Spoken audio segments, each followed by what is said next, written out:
જે ભાઈનો છોકરો જેની ઘરે પધરામણી ગયેલો, તે મેં પૂછ્યું આ કેટલામું ભણે છે? એના બાપુજી કે છઠ્ઠું ભણે છે. છોકરો કે હું 8માં આવી ગયો.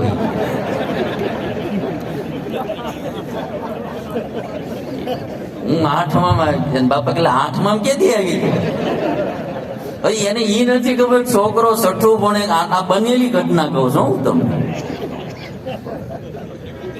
હવે આપણે એમ થાય કે આ છોકરાને હું ટાઈમ દેતા છે. અટાણે જો આપણે એને ટાઈમ નહીં આપીએ ને તો ગડપણમાં મારા વાલીડા ઈ નહીં આપે. હો ભાઈ, થોડોક સમય પત્નીઓને આપવો જોઈએ, થોડો પતિને મા બાપને આપવો જોઈએ, થોડો છોકરાને આપવો જોઈએ. પત્નીઓએ બી થોડાક પતિને બી હળવા રાખવા જોઈએ. અને ખબર પડી જવી જોઈએ જ્યારે ક્યારે એમ લાગે કે પતિ થોડા ઉદાસ રહેશે, કઈ ધંધાકીય પ્રોબ્લેમ હોય, કઈ બી પ્રોબ્લેમ હોય, તો પત્ની સાથે બેસવું જોઈએ, મીઠી વાત કરવી જોઈએ અને કેવું જોઈએ કે તમે કેમ હમણાં ઉદાસ રહ્યો છો, કઈ એવું કારણ હોય તો મને બતાવો. અને આર્થિક પ્રોબ્લેમ હોય તો પત્નીએ કેવું છે, તમે હું ઘર તો મારું છે ને મારી રીતે હું ચલાવી લઈશ, હું હંચો હકાવીને કે કંઈ પણ કામ કરીને ઘર ચલાવી લે, તમે ધંધામાં જ ધ્યાન દો, મૂંઝાતા નહીં. દિવસો મોડા આવ્યા છે, હમણાં વૈયા છે, વળી પાછા સારા દિવસો આપણા આવી. આમ હિંમત આપે ને તો પતિને આમ કોટો કેવો ચડી જાય. ભાઈ, ભગવાને પત્ની દીધી પણ સીતા જેવી દીધી, એમ થાય ને તો માણસને આનંદ થઈ જાય. આમાં લાંબુ કઈ હોય નહીં, પણ થોડોક સમય અને ભાવ આ દેવાની બહુ જરૂર છે. અને હું તમને ખાલી વાત નહીં કહેતો, એક વસ્તુ તમે બહુ સમજજો. ભવિષ્યમાં કોઈ માણસને ખાવાની તાણ નહીં હોય, આ લોકની વ્યવસ્થાની બહુ તાણ નહીં હોય. આપણે બધા જાણીએ છીએ, પેલા લોકો ફાટલા કપડા પહેરતા, હવે કોઈ ફાટલા નહીં પહેરવા પડતા. પેલા લોકો ખાવા ન મળતું, હવે કઈ બધાને ખાવા ન મળે એવું રહ્યું નથી. ખાધે પીધે બધા બહુ સુખી થવાના. ભવિષ્યમાં માણસ દુઃખી હશે તો કેવલ ને કેવલ ભાવ પ્રેમના અભાવને કારણે. કોઈને કોઈ ભાવ પ્રેમ નહીં આપે એને કારણે માણસ દુઃખી હશે. જીવતો હોવા છતાંય માણસ એકલો હોય ને, લોનલીનેસ ફિલિંગ કરતો હશે માણસ, કે આ દુનિયામાં હું એકલો જ છું એવું એને લાગતું હશે. અને એનું કારણ, પેલાના જમાનામાં તમે જોશો 50-100 માણસોના કુટુંબો ભેગા રહેતા, હળી મળીને મોજે દરિયા હતા. આજે ભાવ પ્રેમ ઘટતા ગયા. એટલે થોડુંક આ કૃષ્ણ ભગવાનના જીવનમાંથી આપણે શીખવું. વિરોધ કરનારા શિશુપાલને 100 વખત કૃષ્ણ ભગવાને માફ કર્યો. આટલો મોટો પરિવાર હળી મળીને રહે. ભાગવતમાં એમ લખ્યું, કૃષ્ણ ભગવાનનો પરિવાર એકદમ આનંદથી મોજથી રહેતો હતો. 20-25 મહેલની મુલાકાત નારદજીએ લીધી.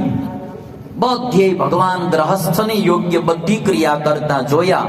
નારદજીને એમ થયું કે એવરીથિંગ ઇઝ ઓકે. વૈયા ગયા પાછા, બધું રેડી ચાલે છે. નારદજી પાછા વૈયા ગયા. આ ભાગવતમાં લખેલી વાત તમને કહું. મારે ને તમારે બી કૃષ્ણના આ જીવનમાંથી શીખવું. આપણે બધાએ પણ ભાવ પ્રેમથી પરિવારમાં રહેતા શીખવું. હવે જે આ વસુદેવ હતા, એ વસુદેવના વિવાહ દેવકી સાથે થાય અને એ કથા 10મ સ્કંદમાં લખાણી. એ કથા હું તમને થોડી સંભળાવું. પરીક્ષિત રાજા કહે છે, કથિતો વંશ વિસ્તારો ભવતા સોમ સૂર્યયોઃ રાજ્ઞામ ચોભયવંશ્યાનાં ચરિતં પરમાદ્ભુતં. પરીક્ષિત રાજા કહે છે કે સુખદેવજી મહારાજ, તમે સૂર્યનો વંશ કહ્યો, ચંદ્રનો વંશ કહ્યો, અને હવે જે વંશમાં ભગવાન કૃષ્ણ પ્રગટ થયા એ યદુ વંશની કથા સંભળાવો. યદોશ્ચ ધર્મશીલસ્ય નિતરામ મુનિ સત્તમ તત્રાંશેનાવતીર્ણસ્ય વિષ્ણોર્વીર્યાણિ શંસનઃ. અને ત્યારે સુખદેવજી મહારાજને પરીક્ષિત રાજા કહે છે કે હે સુખદેવજી મહારાજ, મહાભારતના યુદ્ધમાં મારા પિતામહ અર્જુન જેના આશ્રય રૂપી નૌકામાં બેસીને કૌરવની સેનારૂપી સાગરને પાર કર્યો તો એ ભગવાન શ્રી કૃષ્ણના મને ચરિત્ર સંભળાવો. કેટલી વાત પરીક્ષિત કરે છે કે મહાભારતના યુદ્ધમાં મારા પિતામહ અર્જુન એ જેના આશ્રયરૂપી નૌકામાં બેસીને અને કૌરવ રૂપી સેના રૂપી સાગર એને પાર કર્યો એની કથા મને સંભળાવે. અને જ્યારે હું મારી માતાના ગર્ભમાં હતો, ઉદરમાં હતો, ત્યારે અશ્વત્થામાના બ્રહ્માસ્ત્રથી જેણે મારી રક્ષા કરી હતી એ ભગવાન શ્રી કૃષ્ણના મને ચરિત્ર સંભળાવે. અને ત્યારે સુખદેવજી મહારાજ કહે છે કે રાજા સાંભળ, ભગવાન કૃષ્ણના પ્રાગટ્યની કથા સંભળાવું. દેવકીના વિવાહ વસુદેવ સાથે થયા. દેવકીના વિવાહ વસુદેવ સાથે થયા. અને જ્યારે દેવકીને વળાવતા હતા ત્યારે કંસે એવું કહ્યું કે બેનને વળાવવા માટે હું જઈશ. અને કંસ વળાવવા જાય છે. રથ પોતે ચલાવ, દેવકીને વસુદેવ રથમાં બેઠેલા. અને એ જ સમયે આકાશવાણી થઈ કે હે કંસ, તું મૂર્ખ છો. આ દેવકીનો 8મો બાળ એ તારો કાળ છે. 8મો બાળ એ તારો કાળ છે. અને જ્યારે આ વાત સાંભળી ત્યારે કંસે રાસ ફગવી દીધી અને રથમાં જઈ દેવકીનો ચોટલો પકડ્યો, તલવાર કાઢી માથું કાપવા. અને ત્યારે વસુદેવે એટલું કીધું કે હે કંસ, જો એક તો દેવકી નારી છે, નારી ઉપર હાથ ન ઉપાડાય. પત્ની નારીને કોઈ દિવસ મરાય નહીં, માટે તું એને છોડી દે. ભીષ્મ દાદાની તમે કથા સાંભળી હશે. શિખંડી ખાલી નારી વેશમાં હતો ને તો દાદાએ પછી બાણ નો માર્યો. નારી ઉપર હાથ ન ઉપાડે. એટલે કોઈ પતિને કદાચ મારવાની ટેવ હોય તો એ આજથી બંધ કરી દેવી. પત્ની ઉપર હાથ ન ઉપાડે. બહુ સુરવીરતા હોય તો ભારત પાકિસ્તાનની બોર્ડરે વયું જવું. અહીંથી નમથી નજીક જ થાય છે એને. પણ પત્ની ઉપર, નારી ઉપર હાથ ન ઉપાડે. બીજું, કદાચ આજનો જમાનો બદલી ગયો, કળિયુગ આવ્યો એટલે બહેનોને જો મારવાની ટેવ હોય તોય બંધ કરી દેવી. એને તો હાથ ઉપાડાય જ નહીં. પતિ છે એ પરમેશ્વર કીધા, એટલે પત્ની એ પતિને તો ક્યારેય મરાય નહીં, મારવાય નહીં, બહુ હેરાની કરવાની. એટલે વસુદેવજી કહે છે કે કંસ, નારીને મરાય નહીં. બીજું, તારી બેન છે, બેનને તો અમથી ન મરાય. અને ત્રીજું, વિવાહનો મંગલ પ્રસંગ છે, આ પ્રસંગે એને ન મરાય. પ્રસંગ સાચવી લેવો છે, એ પ્રસંગે ન મરાય. અમુક પ્રસંગ હોય, માનો પિયરમાંથી કોઈ આવ્યા હોય, તમારા સાસરા પક્ષ વાળા ભાઈઓને કહો, અને એ વખતે કઈ પત્નીએ ભૂલ કરી હોય કદાચ, અને તમને ગુસ્સો આવ્યો હોય ને તો ખીજાવાય. કારણ કે પ્રસંગ કહેવાય કે એના હગાવાલા આવ્યા છે, તો ત્યારે થોડુંક આપણે ઝેરનો ઘૂંટડો પી જવો પડે અને પ્રસંગને સાચવી લેવો પડે. કારણ કે પ્રસંગ છે ને, શું પ્રસંગ હોય તો એ પ્રસંગ કોઈનો બગાડાય નહીં. તો કહે છે કે તમે આ એક મંગલ પ્રસંગ, એક તો નારી, એમાં બેન, અને એમાં એનો મંગલ પ્રસંગ, માટે તું મારી માં. અને જો તારે 8માનો ભય છે ને, જેટલા દીકરા જન્મશે ને હું તને આપી દઈશ. વસુદેવજીને જવા દીધા. દેવકી વસુદેવ ગયા. પહેલો દીકરો જન્મો. વસુદેવજી લઈ અને કંસ પાસે આવ્યા. કીર્તિમાન નામ રાખ્યું હતું અને કીર્તિમાન કંસને દીધો. કંસ કહે છે કે મારે તો 8માનો ભય છે, લઈ જાઓ. 8મો આવે ને એને દઈ દેજો. વસુદેવજી લઈને ગયા. દેવકીને દીકરો આવ્યો. દેવકી રાજી થઈ ગઈ. ગમે એમ તો મારો ભાઈ ને, મારા દીકરાને માર્યો નહીં. વસુદેવ કે તું બહુ ઉતાવળી થામા. દુષ્ટના ભરોસા ન હોય, ગમે ત્યારે અવળા પડે. દુર્જન માણાનો ભરોસો ન હોય. અને આ બાજુ કૃષ્ણ, કંસ જે હતો એને નારદજી આવીને કીધું કે જો આ નંદ વસુદેવ આદિ છે ને, એ બધાય દેવતા છે. અને જો આ ભગવાન વિષ્ણુની માયામાં કઈ ખબર ન પડે આઠમો કયો થાય, માટે તું બધાય મારવા માંડ. અને કંસે દીકરાને મંગાવી મારી નાખ્યો. જે દીકરા જન્મતા ગયા 6 દીકરાને મારી નાખ્યા. 7મા દીકરા તરીકે શેષજીએ દેવકીના ઉદરમાં પ્રવેશ કર્યો. અને એ વખતે ભગવાને પોતાની યોગ માયાને પ્રગટ કરી અને ભગવાને યોગ માયાને કહ્યું કે તમે દેવકીના ઉદરમાં જે બાળક છે ગર્ભ એને લઈ અને ગોકુળમાં એક વસુદેવજીના પત્ની રહે છે રોહિણી, એના ઉદરમાં તમે આ ગર્ભને સ્થાપિત કરી દો. યોગ માયાએ દેવકીના ઉદરમાંથી ગર્ભ લઈ અને રોહિણીના ઉદરમાં સ્થાપિત કર્યો અને એનાથી જે બાળક જન્મ્યું એનું નામ બલરામ પાડવામાં આવ્યું. એટલે બલરામને દેવકીના પુત્ર પણ કહેવામાં આવે અને બલરામને રોહિણીના પુત્ર પણ કહેવામાં આવે. બે માતાનો સંબંધ બલરામને થયેલો. અને યોગ માયાએ એવું કહ્યું કે તું નંદ યશોદાને ત્યાં દીકરી રૂપે જન્મજે અને હું દેવકી વસુદેવને ત્યાં પુત્ર રૂપે જન્મીશ. ભગવાન કહે છે કે તમે આટલું મારું કામ કરશો તો લોકો તમારી માતાજી તરીકે પૂજા કરશે. આટલું કહી અને યોગ માયાને વિદાય દીધી છે. આ બાજુ એક વાત મારે આમાંથી કહેવાની કે વસુદેવજીએ જે કહ્યું કંસને કે કંસ તું નિર્દોષ માણસને પીડશો તો સાંભળી લે, મૃત્યુ છે ને માણસ જ્યારે જન્મે એની સાથે જ એનું મૃત્યુ પણ જન્મી ચૂક્યું હોય છે. ભાગવતના 10મ સ્કંદમાં આ વાત બહુ સારી લખી.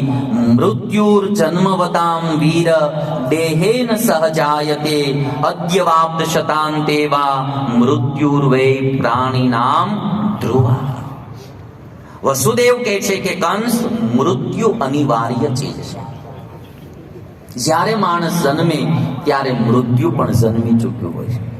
અને ઈશ્વરે શું એવી કરામત ગોઠવી છે ખબર કોઈને નહીં પડતી. જે અનાજ આપણે ખાતા હોય એ જ ખાતા હોય, પણ અમુક ઉંમર થાય એટલે મારું શરીર વૃદ્ધ મળે થવા, કાળા વાળું હોય ધોળા મળે થવા, ચામડીમાં કડસલી મળે પડવા, અને આમ તમે જો અસ્થિ આદિ બધું પણ વીક મળે પડવા.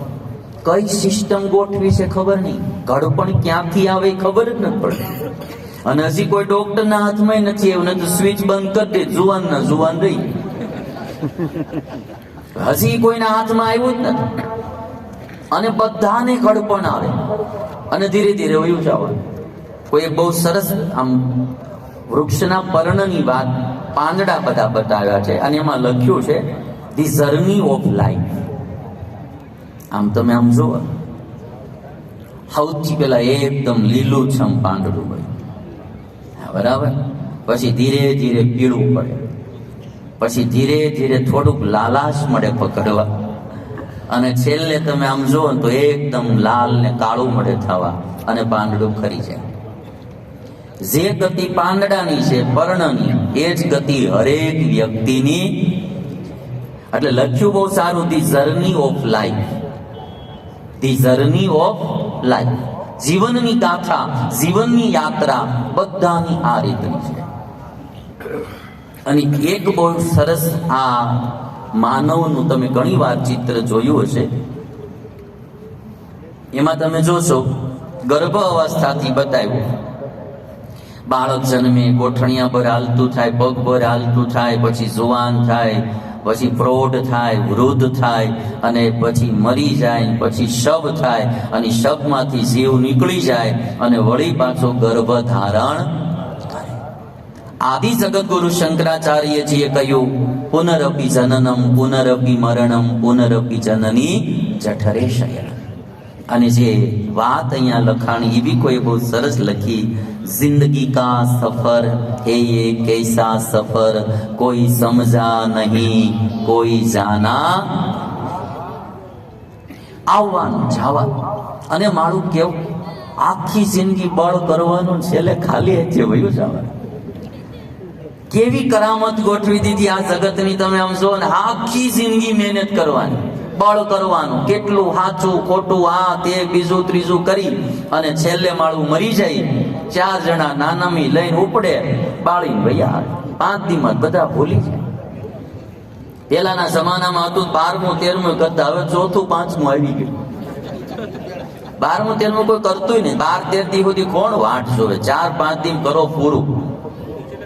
અને પેલા તો 4 ઉતારા થતા. પેલો ઉતારો ઘરની આંગણે સ્મશાન યાત્રા નીકળે ને, ધીરે ધીરે ઘરેથી લઈ જતા, એકદમ ધીરે ધીરે. એટલે પેલો ઉતારો ઘરને આંગણે, બીજો ઘરને બહાર, ત્રીજો ગામને ગોંદરે, ચોથો સ્મશાન થતો.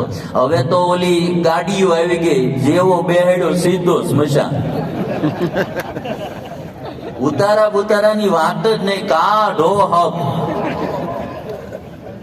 તમારે તો જે ગામડાઓમાં બહુ સારું છે. અમારે અમુક સિટીમાં તો અમારે છે ને, અમે જ્યાં પેલા રહેતા અશ્વિની કુમાર સુરતમાં, ત્યાં જ એક સ્મશાન હતું. અમે આવતા જતા જોઈ તો જે બહુ નજીકના હતા હોય ને એ જ બાળવા હોય, બાકીના બધા ભજીયા ખાતા હોય. હા, ત્યાં ભજીયા ખાતા હોય. બોલો, બારા નીકળે. હનાન કાઢવાય ન જાય, સીધા ધંધેથી આવે રૂમાલિયો કોકનો લઈ અને સીધા અહીંયાથી ધંધે વયા જાય. વિધિ બીધી બધું પૂરું કરી નાખ્યું. એટલે જિંદગીમાં એક ચીજ બહુ યાદ રાખ્યા છે એવી, કે આપણે બધા મહેમાન જ છીએ આ દુનિયામાં. એક દી આવ્યા ને એક દી જવાના. પણ જાતા પહેલા જેટલા સારા કામ થાય કરી લેવા, એ આત્માની મૂડી છે. પ્લેયર ક્રિકેટનો પ્લેયર ક્રિકેટર રમવા જાય એટલે કાં કેચ થવાનો હોય, કાં દાંડી ઉડવાની હોય, કાં પછી તમારે જો તો સ્ટમ્પ આઉટ થાય, કોઈ બી રીતે આઉટ થવાનો હોય. પણ એ આઉટ થાય એ પેલા જેટલા ચોકા ને છક્કા મારીને રનની બોચરાટી બોલાવી દે એટલું એનું નામ થાય. બાકી તો દાંડી ઉડવાની છે, આઉટ તો થવાનો છે. એમ મોતની દાંડી મારીને તમારી ઉડવાની છે, પણ એ ઉડતા પેલા જેટલા પુણ્ય રૂપી ચોકા ને છક્કા લાગી જાય એટલું આપણું કામ થઈ ગયું કહેવાય. બાકી એક દી દાંડી તો ઉડવાની છે. અને એટલા માટે માણસે આવી ધ્યાન રાખવું, મોત અનિવાર્ય છે. કૃષ્ણ ભગવાને શ્રીમદ ભગવદ્ ગીતામાં બી કહ્યું, જાતસ્ય હિ ધ્રુવો મૃત્યુ. અર્જુન, જન્મેલાનું મૃત્યુ નક્કી છે. માટે મોત આવે એ પહેલા સારા કામ કરી લેવા, ઈશ્વરનું ભજન કરી લેવું, એ માનવ દેહની સાર્થકતા છે. થાય એટલા બધાને રાજી કરી લેવા. કોઈ કવિએ બહુ સરસ લખ્યું, સ્મશાનની બારું એક સૂત્ર લખ્યું હતું કે મંજિલ તો તેરી યહી થી, બસ ગુજર ગઈ જિંદગી યહાં આતે આતે. मंजिल तो तेरी यही थी, बस गुजर गई जिंदगी यहाँ आते आते. क्या मिला तुझे इस दुनिया से, अपनों ने ही जला दिया जाते जाते. अपनों ने ही जला दिया जाते. અને ભાઈ તમે આમ જોવો ને, કોઈ બી ગામનું સ્મશાન હશે, વર્ષોથી ત્યાં માણાને બાળવામાં આવે, હજી રાખના ઢગલા નથી. રાખે ભેગી નથી થતી, માણાની રાખે ઉડી જાય. ક્યાંય તમે સ્મશાનમાં એવું જોયું ઢગલો થઈ ગયો? નાળિયેર મૂકીએ છે, નાળિયેરના ઢગલા થાય. મને હમણાં ભાઈ કહેતા હતા કે અહીંયા આપણે જે ઓલી બોર્ડરે બધું છે ત્યાં રસ્તા, રોહિતભાઈ વાત કરતા હતા. કે તમારા નામો મને યાદ ન રહી, બીજું બોલાય જાય એટલે જે હોય ઈ સ્થાન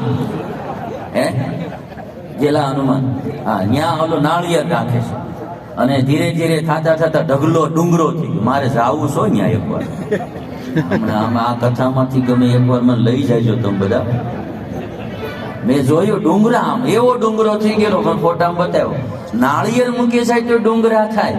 કેટલા માણાને બાળી નાખ્યા કે રાખનો ડુંગરો જોયો તમે ભાઈ? માણા પંચ, એટલે તો આને પાંચ ભૌતિક શરીર કીધું. પંચભૂતમાંથી બને ને પંચભૂતમાં વિલીન થઈ જાય, કોઈ દી કોઈને ખબર ન પડે. યાત્રા તો આ જ છે, પણ એ મોત આવે એ પેલા સારા કામ થઈ જાય તો જિંદગીનો આનંદ આવે. જેદી મોત આવે ને તેથી એમ થાય કાંઈ વાંધો નહીં, આવી જા, જિંદગી સાર્થક થઈ ગઈ ભાઈ. પરીક્ષિત રાજાને 7મે દાડે મોત આવ્યું ને, પરીક્ષિત રાજાએ કહી દીધું સિદ્ધોસ્મી અનુગૃહિતોસ્મી, હવે મને તક્ષક નાગનો ભય નથી, મૃત્યુનો ડર નથી, હું હવે સિદ્ધ થયો છું, સત્કર્મ થયું, ભગવાનની કથા સંભળાણી અને ભગવાનમાં વૃત્તિ લગાડી. ભક્તિ અને સત્કર્મ બે થાય તો મનુષ્ય જન્મ સાર્થક થઈ જાય. એટલા માટે મૃત્યુ અનિવાર્ય ચીજ છે. એ મોત આવે પહેલા આ કામ કરી લેવું. અને પછી જ્યારે ભગવાને આટલી વાત કીધી અને ત્યારે જે યોગ માયા હતી એ નંદ યશોદાને ત્યાં દીકરી રૂપે જન્મી અને આ બાજુ પરમાત્માએ દેવકીના ઉદરમાં પ્રવેશ કર્યો. અને જ્યારે દેવકીના ઉદરમાં ભગવાને પ્રવેશ કર્યો, સુખદેવજી મહારાજ કહે છે રાજા, ત્યારે સરસ મજાના શુભ ગુણોથી યુક્ત બહુ સારો સમય આવ્યો. કૃષ્ણ જેવું વ્યક્તિત્વ પ્રગટતું હોય ત્યારે સમય એની મેળે બધો હારો થયો. બધા ગ્રહો યથા યોગ્ય સ્થાને આવી ગયા. સુખદેવજી મહારાજ કહે છે કે રાજા, રોહિણી નક્ષત્ર હતું જ્યારે કૃષ્ણ ભગવાન પ્રગટ થવાના હતા. રોહિણી નક્ષત્ર હતું. બધા જ નક્ષત્ર ગ્રહ શાંત થઈ ગયા હતા. દિશાઓ સ્વચ્છ બની ગઈ. સુંદર મજાની વર્ષા ઋતુ હતી. ક્યાંક ક્યાંક આકાશમાં તારાઓ ઝગમગી રહ્યા હતા.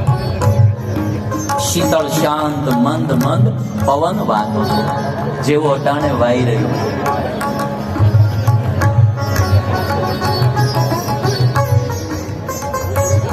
પહેલી કથા મેં જયારે ડીસામાં કરીને ત્યારે 5મો મહિનો હતો, મે મહિનો. હવે પ્રવીણભાઈની કથા હતી, મેં શ્રોતાઓ બધાને જોયેલા ભાઈ બેઠા બેઠા પવન નાખતા હતા. એવી ગરમીમાં પણ લોકોએ બહુ કથા સાંભળી. ફૂલ ગરમી હતી. આ ટાઈમ બહુ સારો સિલેક્ટ કર્યો તમે. મંદ મંદ ટાઢો ટાઢો પવન વાઈ જો તમે. બધાને એકદમ આનંદ આવે. જૂનું બતાવ્યું કેટલું. સુખદેવજી મહારાજ કહે છે કે રાજા, જ્યારે ભગવાન શ્રી કૃષ્ણ પ્રગટવાના હતા, શીતળ શાંત મંદ મંદ વાયુ વાતો. આકાશમાં વીજળી ચમકતી. નદીઓમાં નિર્મળ જળ વહી રહ્યા હતા. અને સરોવરમાં આજ રાત્રિના કમળો ખીલવા લાગ્યા. રાજન, જ્યારે ભગવાન શ્રી કૃષ્ણ પ્રગટવાના હતા, આજ આનંદમાં વૃક્ષો પણ ડોલવા લાગ્યા. પક્ષીઓ કલરવ કરવા લાગ્યા. ભમરાઓ ગણગણાટ કરવા લાગ્યા. પ્રકૃતિના હરેક તત્વો આજ આનંદમાં આવી ગયા કે પ્રભુનું પ્રાગટ્ય થવાનું. દેવતાઓના દુંદુંબીઓ એની મેળે વાગવા માંડ્યા, વગાડવા નહોતા પડતા.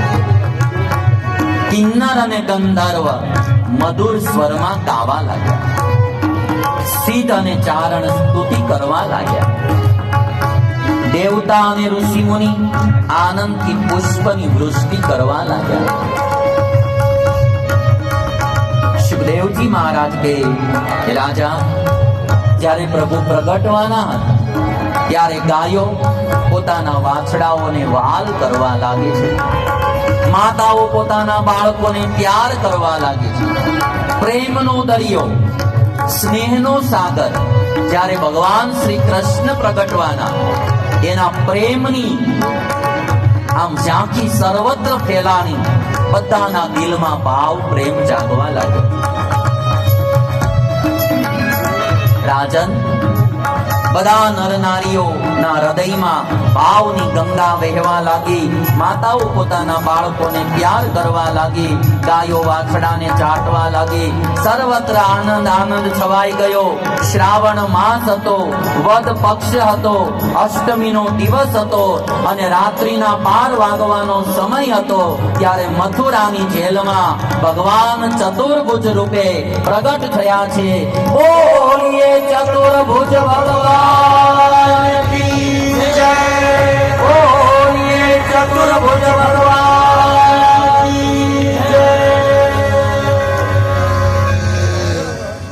દેવજી મહારાજ કહે છે કે રાજા, ભગવાન ચતુર્ભુજ રૂપે પ્રગટ થયા. દેવકીને વસુદેવે પ્રાર્થના કરી કે કંસના ત્રાસથી અમને બચાવો. અને ત્યારે ભગવાન કહે છે, મને તમે ગોકુળ મૂકી જાઓ. અને એ જ સમયે દેવકી વસુદેવે પ્રાર્થના કરી કે તમે બાળક રૂપ ધારણ કરો. ભગવાન શ્રી કૃષ્ણએ ચતુર્ભુજ રૂપમાંથી બાળક રૂપ ધારણ વસુદેવ બન્યા છે, હે ને? તો બાળક રૂપ ધારણ કર્યું છે અને ભગવાન ને ટોપલામાં વસુદેવજીએ મૂક્યા છે અને ભગવાનને લઈ અને ગોકુળ મૂકવા માટે જાય છે. જ્યારે ભગવાન પ્રગટ થયા, કયો વાર હતો? તો કે બુધવાર હતો, કૃષ્ણ પક્ષ હતો. કૃષ્ણ પક્ષ કી અષ્ટમી, અર્ધરાત્રિ બુધવાર, कारागृह में कंस के भयो कृष्ण अवतार. हे कारागृह में कंस के भयो कृष्ण अवतार.